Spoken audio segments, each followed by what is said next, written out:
Hello, and welcome to the channel. This is part of a larger video, the 4 DMs 1 prompt video. And this is more exclusive of just my thought process and how I figured everything out. So this is what that video is. A larger overview of the project is essentially 4 DMs, got 20 prompts between the 4 of us. We rolled a die, we picked the prompt, and then we try to make a module out of it, a one-shot. So here is my kind of process. You're going to see some like live footage of me kind of figuring things out loud and then cutting out all of the extra work of me just zoning out and typing the shit out of this thing. The prompt we had was when swallows fly low, which is something that I've never heard of and is kind of unique to me. So when looking it up, here is kind of the things I kind of figured out, and this is how I started to piece together what I want to do for my module. So a couple of things that I was thinking first. I had never heard of this kind of like saying, this prompt prior, but when Val told me about it, I kind of like came up with it was like a bad omen, and then like it's during usually when rain starts happening. And then my notes during that time was that. A real SpongeBob of me. Anyways, at first I was thinking like, hey, maybe some sort of horror mystery. Some sort of being that just produces the rain and just kind of like thinks about like it has an advantage because from my understanding, let me just do this. Swallows flying low means the air is damp and the insect prey are flitting near the ground.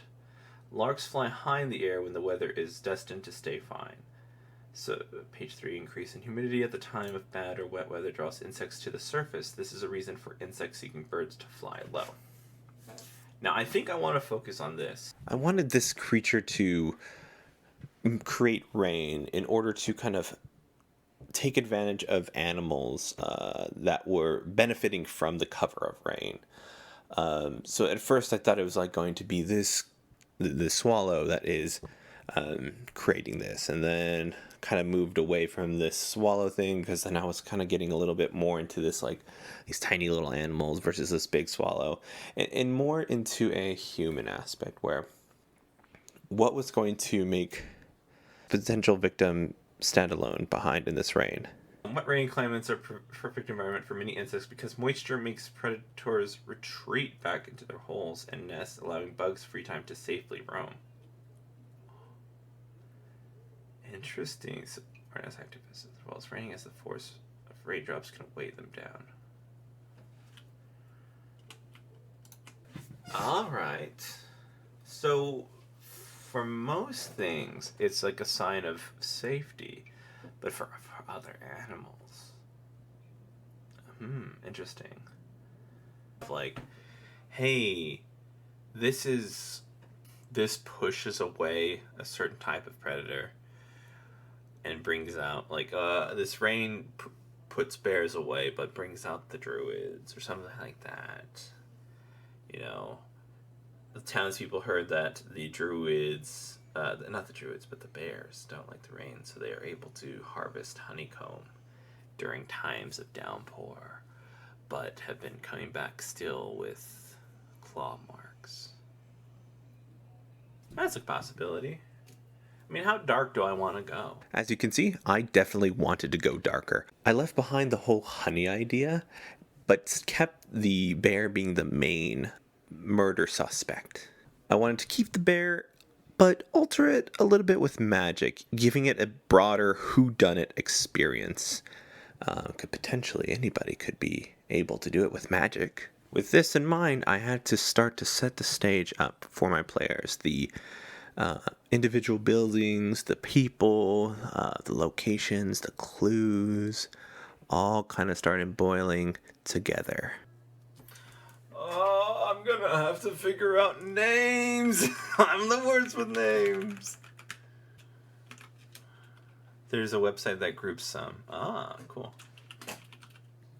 Old French names. God, I am usually the worst for names, especially because like the ones I have in mind, because like in America there's like so many Davids and Matthews and things like that, that I try to go obscure, but then it just sounds like I'm making shit up. I'm like, Tobias, but then like how often can I use Tobias for a human or an elf or a dragonborn? Do I have to make it up to feel like an elf? I don't know. I'm always perplexed by how I'm supposed to do names and what I do at the end, which is just whatever. Names are hard, yes. Thank you for. Oh no, I can't speak French. That's a good thing for Dragon. I can just switch it to English. I gave all the people some French names that were kind of out of circulation. At least that's what my French friend told me. And then I made this entire story of what happened before the adventurers even got there, in order for the DM can understand the flow of what is to come and what is happening. So day 2, I needed to figure out, like, stamp out what the murder weapon was, who had done it, the potential red herrings, and the killing of the druid, which was like the main suspect after the bear. You know, giving it the twist of the twist. The after the magic, then what? I currently have the intro scene where the players get in. I have the main characters that you know the players can communicate with, to interact with. I have some background, some history about what happened in the backgrounds that the players don't know about, that they kind of have to get bits and pieces. And then I think what I'm trying to figure out now, I'm trying to figure out what happens next.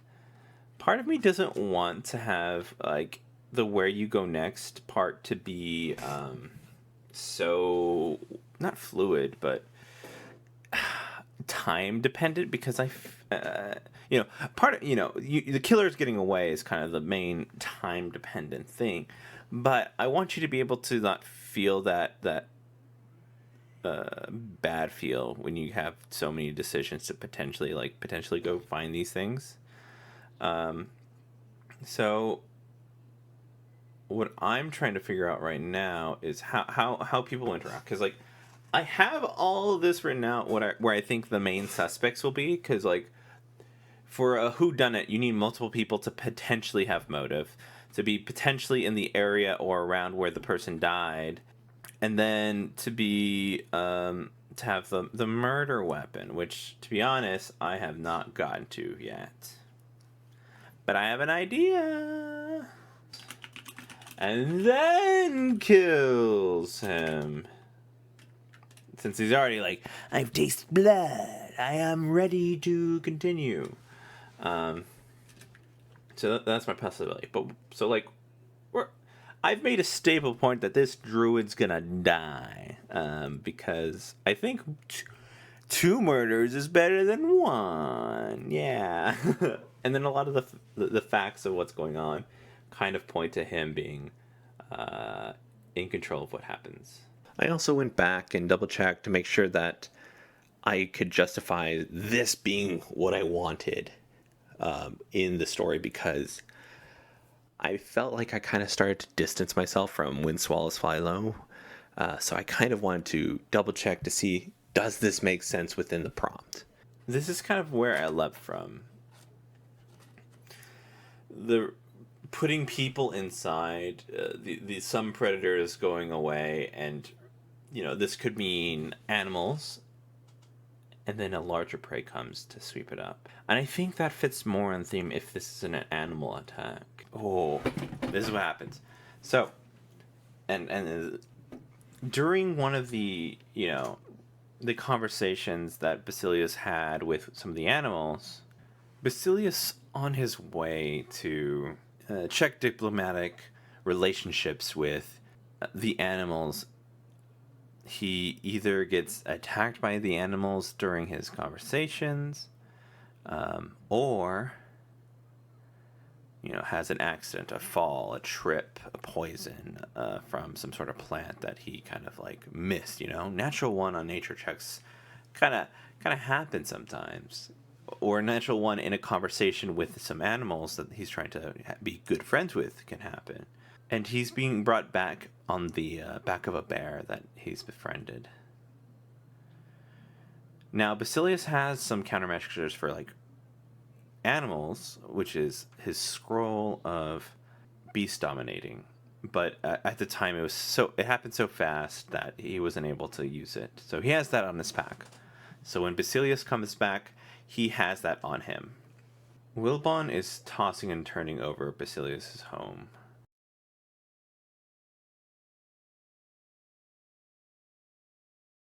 Day 3, finishing off some more points of interests. Wasn't too long of a stream, just kind of cleaning things up. There's some stuff that I thought were just very uninteresting, like Grammarly, just like picking things and reshaping them to be a little bit better. Not worthy of putting it on stream. I also got my father, a former journalist, to kind of read over it to see if it made any sense. And he found things that I had just like kind of thought were either not enough or too much, hint wise, as well as giving me, you gotta, muddy the waters a little bit more. So I added that as well. And now we're going to move on to the points of interest. I thought the Druid's Abode, the Mayor's Office, the Craftsman Workshops, Rhodus' home, and Craftsman home. I feel like both Craftsman's Workshop and Craftsman's home can be played interchangeably for where this person goes to hide and wait. I think, you know what? Let's not do that, because I feel like then there's no point of having two different locations. So this is the location of him bandaging himself up. And then this is the location where the craftsman is hiding out. And I think we have to have a caveat, though, because, like, we don't want this to be, like, you did the research, you figured everything out. Maybe. Like, do I restrict the flow of information? Or do I just kind of let it come naturally? What's going to be more fun to, like, I'm keeping with the idea of shooting the monk of, like, this is supposed to be kind of like a solving it on your own, so if you figure it out, why should you be punished for that, right? So I think we'll take care of those kind of last. After cleaning all of that up, I did one more round of peer reviews with some friends. And here's what we have, the story at hand. Welcome to the town of Crumwood. Named uninspiringly from the Crumwood forest it resides in. It lays so plainly to the path of the Grey Mountains, yet here you are, falling on the day of its most interesting event. A murder.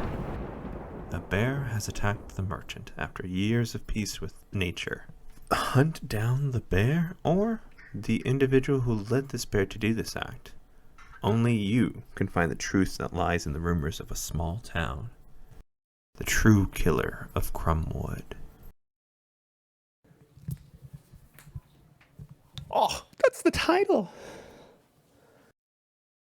So yeah, that's my module. Cleaning it up a little bit more, but if you go to my Patreon, I will have that available for you. The versions in between. So yeah, come support me over there. We'll muchly appreciate it. And a bunch of other stuff's there. A bunch of my podcast. Getting back into gear, doing a lot of work. But yeah, come by. It's a great time, and thank you for watching, and go have some fun.